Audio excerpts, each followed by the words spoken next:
बिस्मिल्लाहिर्रहमानिर्रहीम। अस्सलाम वालेकुम नाज़रीन। स्टोरी कॉर्नर कहानी घर में आपको खुशामदीद कहा जाता है और आज मैं आपके साथ लंबे बालों वाली खूबसूरत लड़की और 4 आशिक जिनजादों की कहानी का पार्ट 2 सुनाने वाली हूँ। कहानी स्टार्ट करने से पहले अगर आप मेरे चैनल पर न्यू हैं तो जल्दी से मेरे चैनल को सब्सक्राइब कर लें ताकि दिलचस्प वाक़यात और कहानियाँ आपको सुनने को मिल सके। तो चलिए कहानी स्टार्ट करते हैं। मुझे पक्का यकीन था कि मैंने कल इसी रास्ते से किसी को गुजरते देखा था। शायद वो वही हो। इस ख्याल से और किसी उम्मीद पर मैं उस वक्त कॉलेज की छत पर खड़ी हुई थी। आसपास मुसलसल देखे जा रही थी कि कहीं कोई मुझ पर नजर तो नहीं रखे हुए।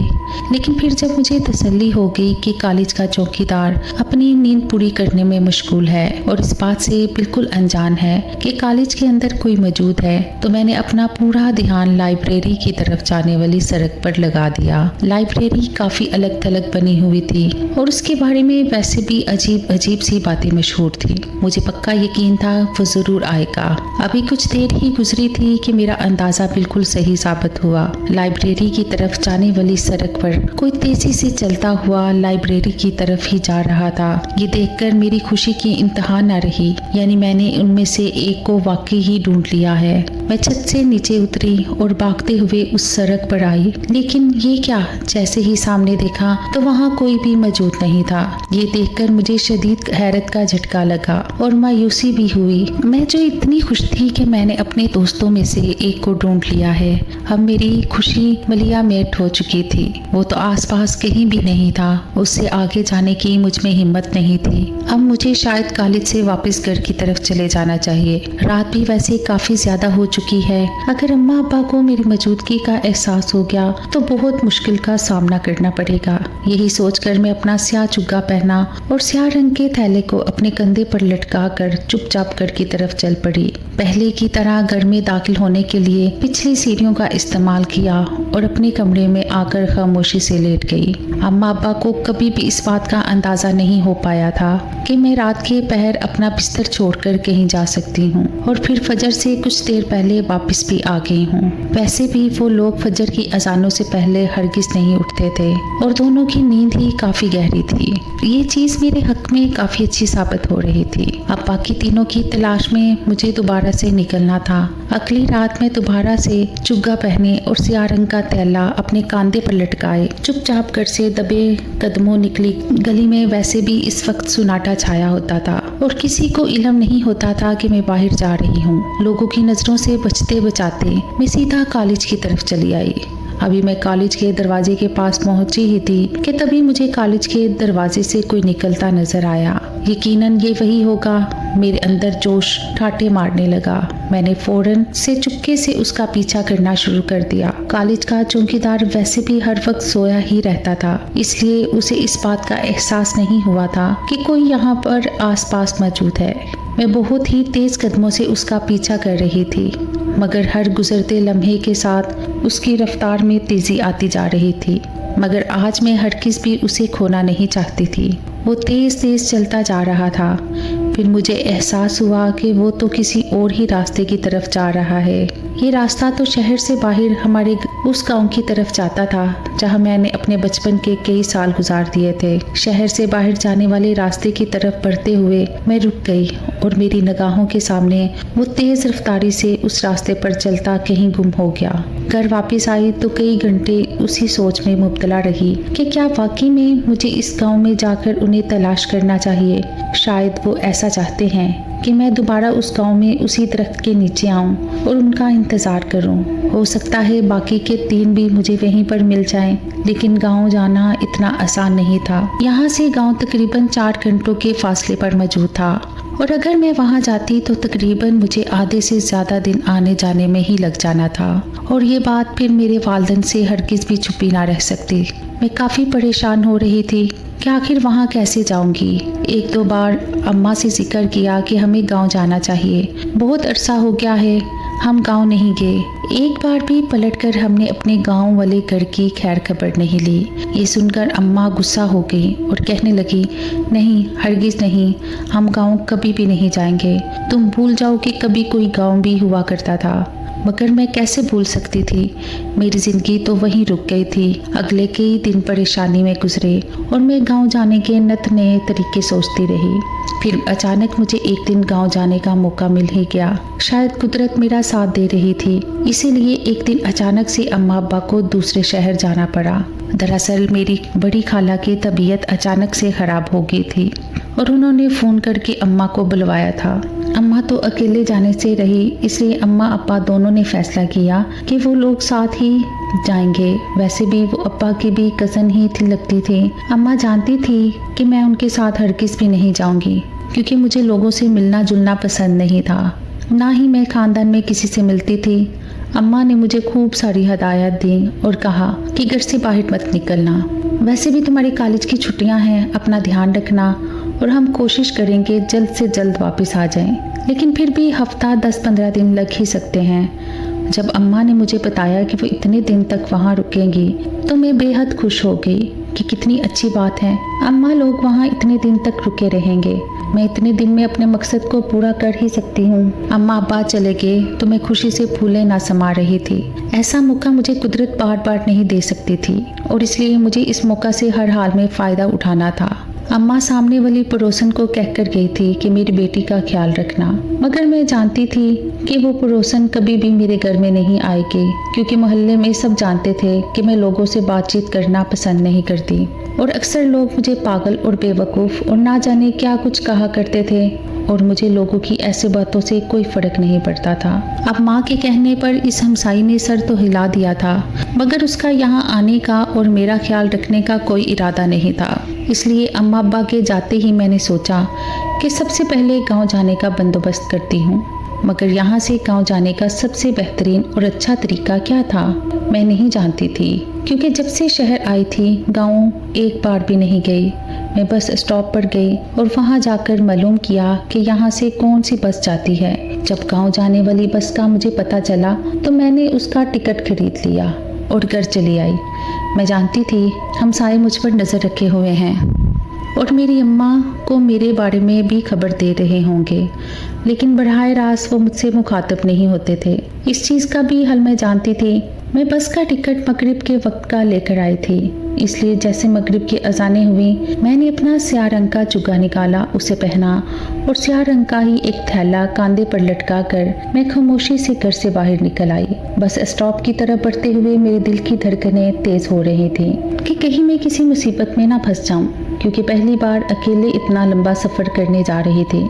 मैंने अपना चेहरा भी ढक रखा था। मैं बस की सबसे आखिरी वाली सीट पर बैठ गई। खौफजदा नज़रों से इधर उधर देख रही थी। यूँ लग रहा था जैसे सब मुझे ही घूर रहे हों।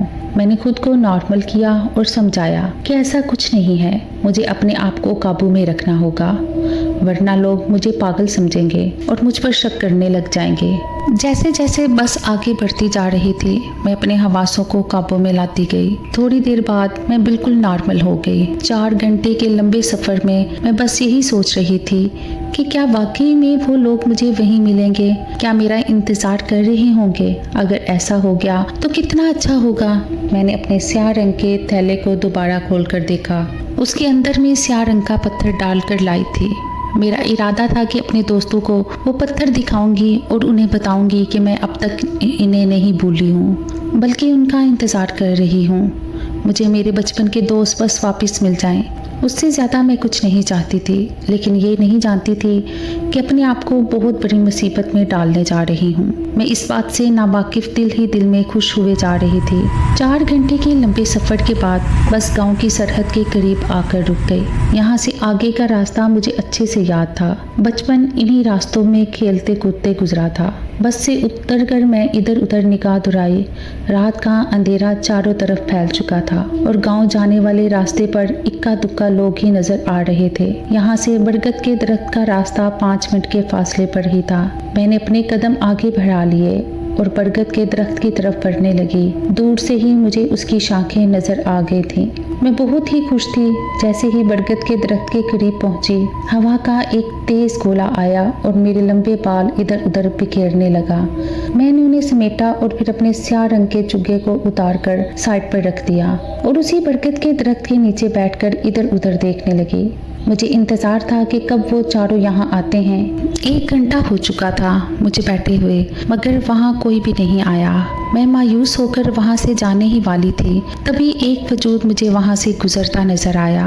मैं तेज़ी से उठी और उसका पीछा करने लगी। फिर मैंने देखा कि वो मेरे सामने ही बने पुराने कब्रिस्तान के अंदर गया है और एक कब्र के अंदर जाकर लेट गया और कब्र ऊपर से बंद हो गई। वो कब्र पहले खुली हुई थी।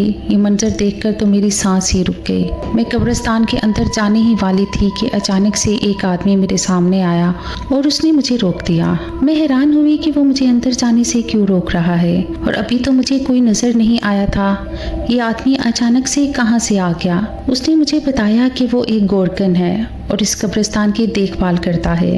इतनी रात को कब्रिस्तान में जाने की इजाज़त किसी को भी नहीं।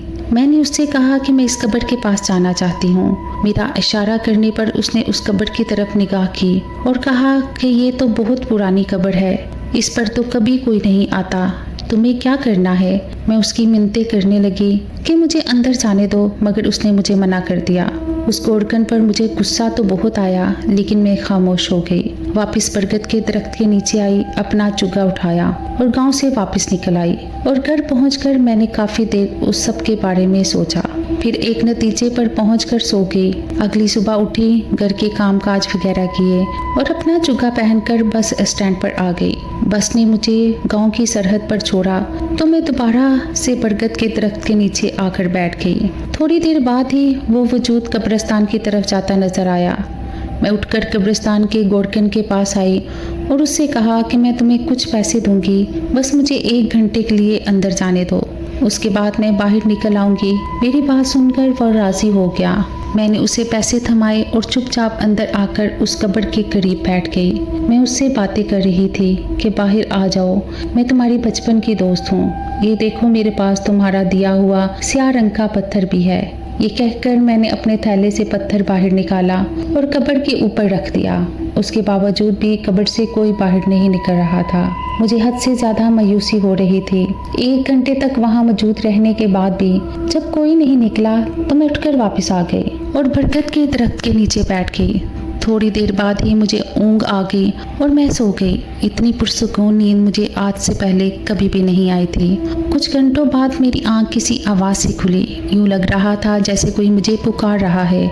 मैंने अपनी आंखें खोली और इधर उधर देखा तो वहाँ कोई नहीं था, मगर मुझे अपने नाम की पुकार मुसलसल सुनाई दे रही थी। मैं उठकर बैठ गई और वक्त देखा तो फजर का वक्त होने वाला था। मैंने फ़ौरन से अपना थैला उठाया और गांव की सरहद पर आ गई। यहाँ से बस गुजरती थी। मैं बस पर बैठी और सीधा अपने घर पहुँच गई। मैं इतने घंटों तक इस दरख्त के नीचे कैसे सोती रही, मुझे यकीन ही नहीं आ रहा था। इतना सुकून मिल रहा था। अगर मुझे कोई उठाता ना तो मैं पूरा दिन शायद वही ही सोती रहती। लेकिन हैरत की बात तो ये थी कि मुझे जिसने उठाया था उसकी कितनी खूबसूरत आवाज़ थी। अब्बा अम्मा के आने में अभी भी कुछ दिन बाकी थे और अब तक मैं अपने दोस्तों को ढूंढ नहीं पाई थी। अब मुझे जल्द से जल्द उन्हें ढूंढना था। इतना तो मैं जानती थी कि वो इस कब्रिस्तान में जाकर उस कब्र में लेट जाता है। अगर मुझे एक दोस्त भी मिल जाता तो बाकी सबको भी मैं आराम से ढूंढ लेती। अगली रात में दोबारा से वहाँ चली आई। कब्रिस्तान में बैठकर मैं मुसलसल उसकी मिन्नत कर रही थी कि बाहर आ जाए और मुझसे मुलाकात करे, मैं उसकी दोस्त हूँ। और फिर थक हार कर वापस बरगद के दरख्त के नीचे आकर बैठ गई। थोड़ी देर बाद ही मुझे नींद आ गई और कुछ घंटों बाद मुझे एक खूबसूरत सी आवाज़ ने उठा दिया। मैंने उठकर इधर उधर देखा तो वहाँ कोई भी मौजूद नहीं था। तेज हवा चली और मेरे बाल उड़ने लगे। मैंने अपने बालों पर क्लिप लगाया और सोचा कि आकर यही बैठकर इंतजार करूंगी। जब भी वो चारों आएंगे मैं उनसे मिलकर ही जाऊंगी। मुझे इस बात का तो पक्का यकीन था कि वो यहीं पर मौजूद हैं और मुझे देख रहे हैं, मगर शायद मुझे परेशान करना चाहते हैं। अगले कई घंटों में वहीं बैठी रही। सुबह की रोशनी चारों तरफ फैल रही थी, लेकिन उनमें से एक भी नहीं आया। रोजाना की तरह आज भी मुझे मायूस होकर वापस जाना पड़ा। अगले दिन जब मैं दोबारा कब्रिस्तान आई तो गोरकन ने मुझसे कहा, आज के बाद तुम इस कब्रिस्तान में नहीं आ सकती हो। उसकी बात सुनकर मैं हैरान हो गई और थोड़ा परेशान भी। मैंने उससे पूछा कि ऐसी क्या बात है, क्या तुम्हें पैसे कम लग रहे हैं? उसने कहा, ऐसी कोई बात नहीं है कि मुझे पैसे कम लग रहे हैं, बल्कि दरअसल मेरा यहाँ से ट्रांसफ़र हो रहा है। मैं दूसरे शहर जा रहा हूँ। मुझे नहीं पता नया गोरकन कौन होगा और वो तुम्हें अंदर जाने की इजाज़त देगा भी या नहीं। वैसे भी इतना पुराना कब्रिस्तान है, आखिर तुम यहाँ लेने क्या आती हो? मैंने उससे कहा, तुम अपने काम से काम रखो। ये कहकर मैं मायूस होकर बरगद के दरख्त के नीचे आकर बैठ गई। रोज़ की तरह हवा का गोला चला, मेरे बाल उड़े और फिर मुझे नींद आ गई। ये आखिरी दिन था जो मैं इस बरगद के दरख्त के नीचे और इस कब्रिस्तान में आई थी। वापसी पर मैंने तहैया कर लिया, अब मैं दोबारा यहाँ कभी नहीं आऊँगी और इस किस्से को हमेशा हमेशा के लिए ख़त्म कर दूँगी। वापसी पर बस में बैठे हुए मैं काफ़ी उदास हो रही थी। आखिरी बार मुड़कर गांव को देखा। मेरा इरादा दोबारा यहाँ कभी ना आने का था। घर वापस आई तो काफ़ी थकन हो रही थी। मैं सो गई। अगली सुबह मेरी आंख खुली तो मुझे बहुत ही तेज़ बुखार चढ़ा हुआ था, यहाँ तक कि मैं थकन से इतनी नडाल हो रही थी, मुझसे उठा भी नहीं जा रहा था। अम्मा अब्बा का फ़ोन आया तो मैंने बहुत ही मुश्किल से कॉल उठाई। अम्मा ने कहा, क्या हुआ?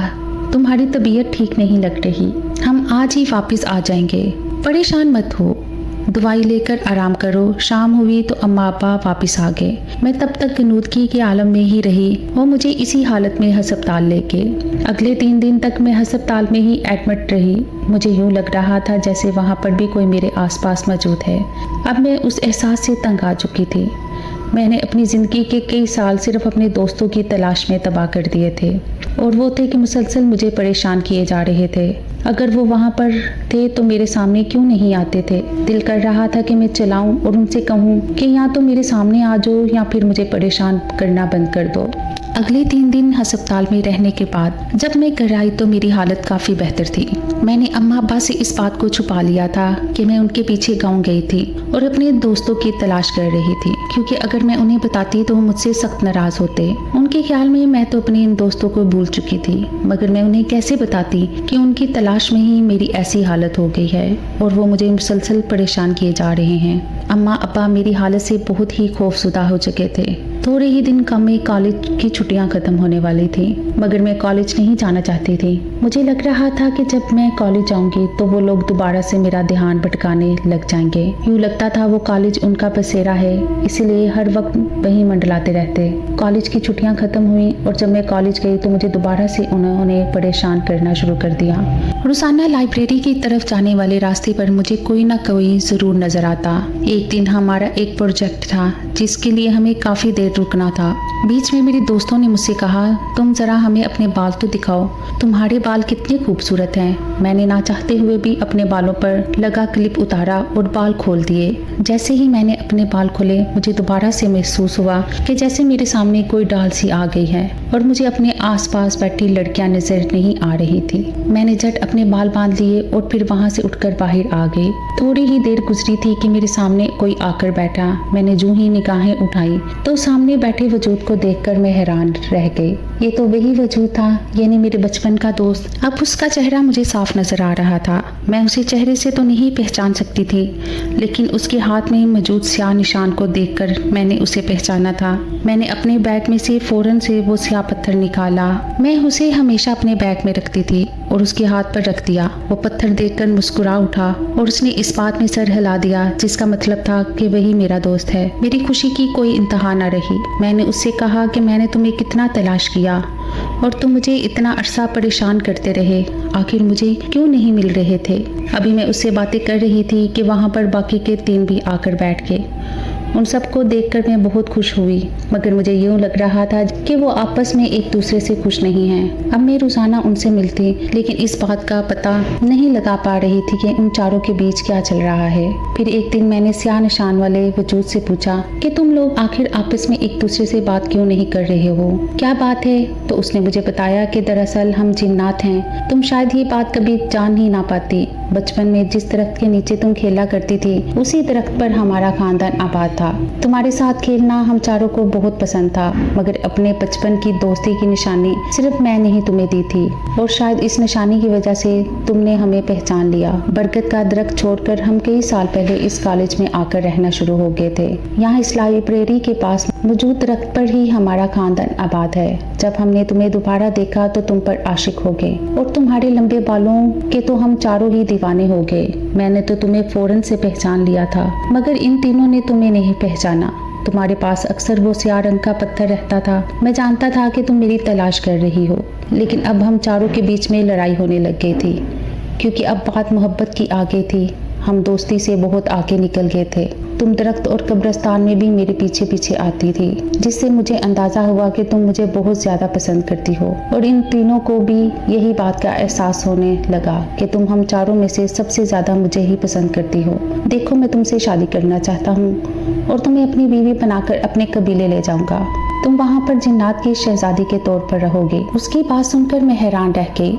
मैंने उससे कहा कि नहीं, ऐसा हरगिज़ मुमकिन नहीं है। मैं तुम लोगों को सिर्फ अपनी दोस्त समझती हूँ। मैंने कभी भी नहीं सोचा था कि तुम लोग असल में जिन्नात होगे, लेकिन मुझे आप लोगों से दोस्ती बहुत अजीज थी और तुम लोगों ने कुछ और ही सोच लिया। आज के बाद तुम लोग मुझे कभी मत नजर आना। और उन्हें हक्का बक्का छोड़कर कॉलेज से निकल गई, इस सोच के साथ आइंदा दोबारा मैं कभी किसी हाल में इस कॉलेज में कदम नहीं रखूंगी। और इस दिन घर वापस आकर मैंने इतने सालों बाद पहली बार अपने वो लंबे बाल कटवा दिए। मैंने जिंदगी में दोबारा कभी भी अपने बालों को लंबा नहीं किया। अम्मा ने जब देखा कि मैंने अपने बाल कटवाए हैं तो मुझे खूब डांटा और कहा कि तुम्हारे बाल तो बहुत खूबसूरत थे, इन्हें क्यों कटवा लिया? पहले तो कभी हाथ नहीं लगाने देती थी। मगर मैं उन्हें क्या बताती कि इन बालों की वजह से ही मैंने अपने बचपन के 4 दोस्तों को खो दिया है।